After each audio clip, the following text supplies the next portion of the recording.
Questions from the audience? Lots, okay. Over here. Hi, my name is Lisa Getzler-Lynn. I'm from Lehigh University and the Baker Institute for Entrepreneurship. You're all to be congratulated. You're doing fabulous things that we all love to see our students do. And at Lehigh, we have students who've been on your lists at Inc. magazine and have been, named by various publications as being great student entrepreneurs or college kid to millionaires.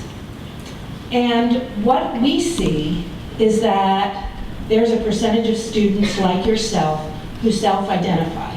They know that's what they want, they know that's who they are. They find us, we provide experiential, tactical, all the things that you described exist at Lehigh. Now, I don't know probably 75% of the people in this room, but I'm going to guess that they provide what we provide.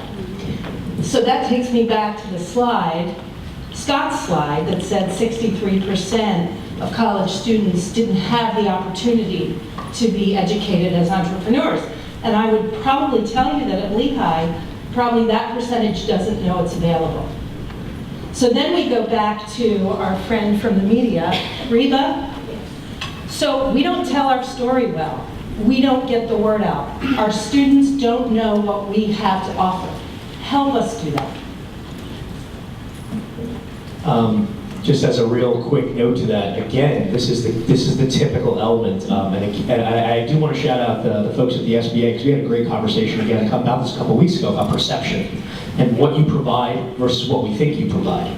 And there's there's a discrepancy there, and there's a reason for it. It's because we, frankly, have been told, and no offense to college institutions, but most college institutions teach us to be employees. That's their job.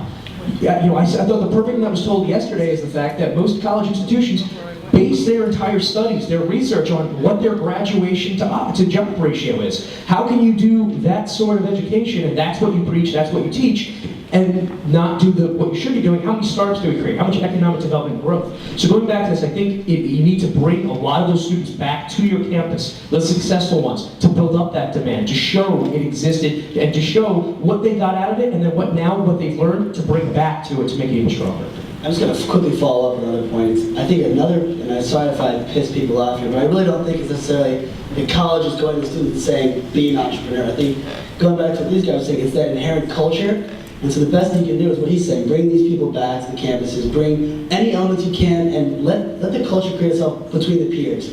Because that's what drives entrepreneurship. It's not the school saying, here's how to be an entrepreneur and getting people to sign up. I don't think those are as successful as the peer-to-peer learning. So I have a couple of theories around this.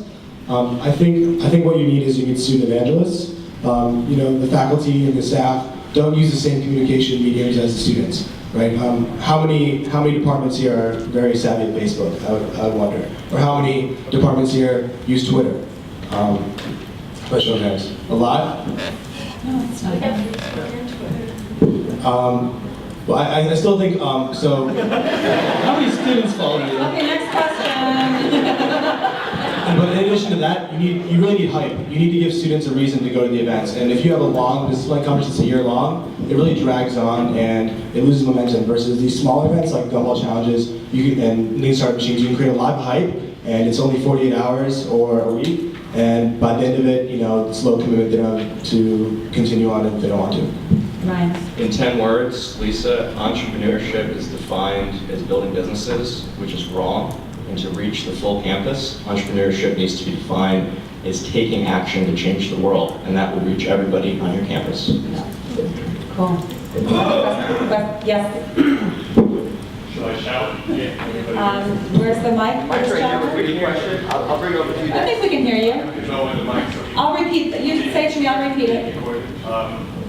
I'll get a chance to talk about this later in a panel. I'm Bill Green from the University of Miami, where we have developed the Launchpad, which addresses a lot of the concerns that everyone has raised by putting entrepreneurship into the Career Center so that every student who comes through is advised that he or she can earn a living on the one end by working for another person, and at the other end by starting his or her own business and working for himself or herself. And the second is just as legitimate a way of making a living as the first. It's not, as we think, as is often in popular discourse, There's a woman I know is an entrepreneur, said people keep asking her, when are you going to get a real job? When she started her own businesses. And what's happened as a consequence of putting it there, it's demystified, it's part of a routine educational activity. It's become the largest single student activity on our campus, 1,700 students, voluntarily, no grades, no flunking, and lots of new companies that have come out. So there, and all the short events you're talking about, we do the same kinds of things, lots of linkages with the local communities.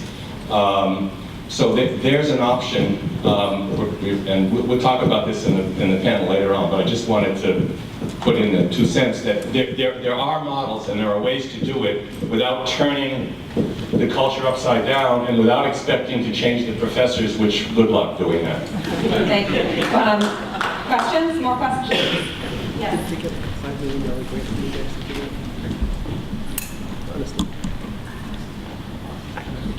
My name's Trish Costello, and I'm the Vice President and Dean of Cogswell College. And we're really jumping into that full immersion kind of education where you're really working on your company while you're getting your degree. But the question I want to ask is if I would have gone back 20 years and said, what would I have expected with this new generation of entrepreneurs? One area that I would be kind of disappointed about is that I would have expected about 50% of the people up here to be women.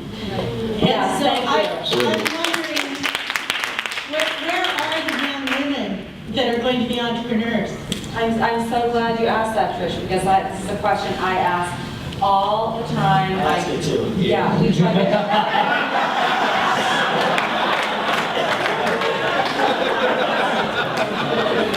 That's a different set of problem. That's a different problem. No, but I mean, really, when we manage 30 under 30, we always really, we tried. We want half the list to be women at least, but they're very tough to find.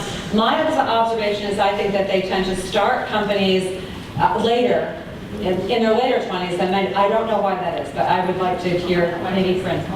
I don't have, can you hear me? I don't have necessarily a good answer. I was actually discussing this with my father the other day because most events I go to are definitely male-centered. Like there's just, yeah, about this ratio.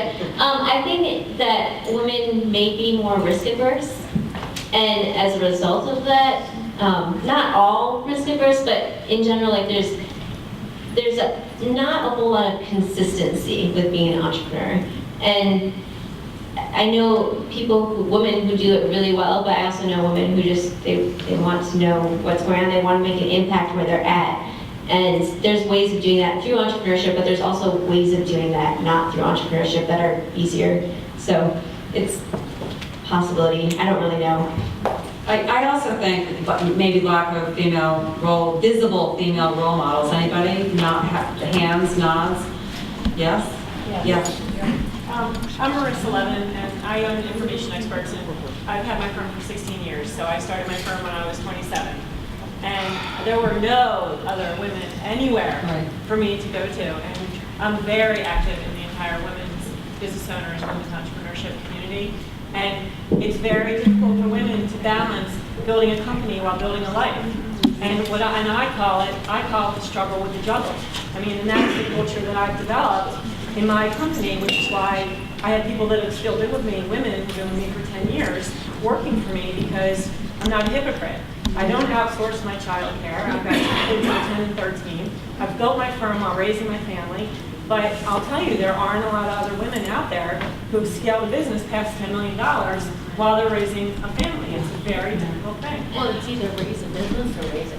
Well, you know what? One of the things I'm really grateful for is my mom has started 3 organizations, and my dad's a very divergent thinker, so my entire household runs around being entrepreneurial, and they really do put us kids first. I'm the oldest of 5 kids. So just to give you some background. But I've seen it modeled firsthand, which is why, to your point, I live it. Like my family lives it, so I see it. You can have it all, but you cannot have it all at one time. You know what? I think this is really, that we could do a whole other, can we just like continue this conversation? We can't, because Michael is giving me the evil eye. we have to go. Do we have to, can we just have one more question? No, we're done, I'm